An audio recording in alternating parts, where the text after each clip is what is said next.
United States dollar took another pounding on German, French, and British exchanges this morning, hitting the lowest point ever known in West Germany. It has declined there by 41% since 1971, and this Canadian thinks it's time to speak up for the Americans as the most generous and possibly the least appreciated people in all the world. As long as 60 years ago, when I first started to read newspapers, I read of floods on the Yellow River and the Yangtze. Well, who rushed in with men and money to help? The Americans did, that's who. They have helped control floods on the Nile, the Amazon, the Ganges, and the Niger. Today, the rich bottomland of the Mississippi is underwater, and no foreign land has sent a dollar to help. Germany, Japan, and to a lesser extent Britain and Italy were lifted out of the debris of war by the Americans, who poured in billions of dollars and forgave other billions in debts. None of those countries is today paying even the interest on its remaining debts to the United States. When the franc was in danger of collapsing in 1956, it was the Americans who propped it up, and their reward was to be insulted and swindled on the streets of Paris. And I was there. I saw that. When distant cities are hit by earthquake, it's the United States that hurries in to help.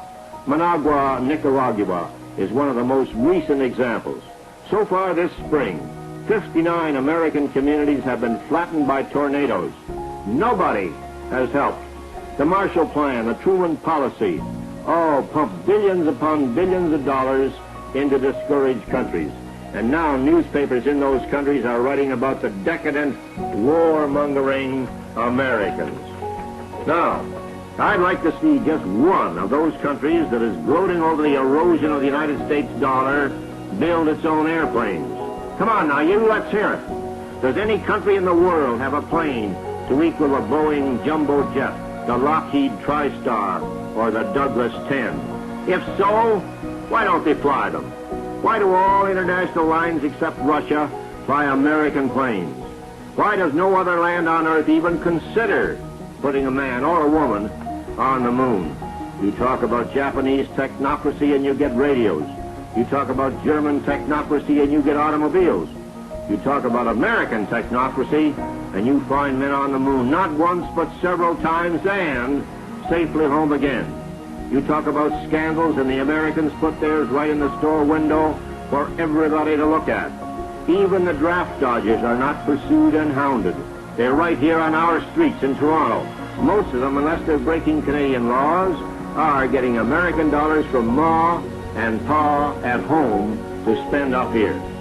When the Americans get out of this bind, as they will, who could blame them if they said to hell with the rest of the world?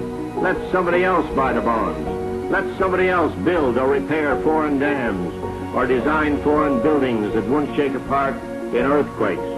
When the railways of France and Germany and India were breaking down through age, it was the Americans who rebuilt them.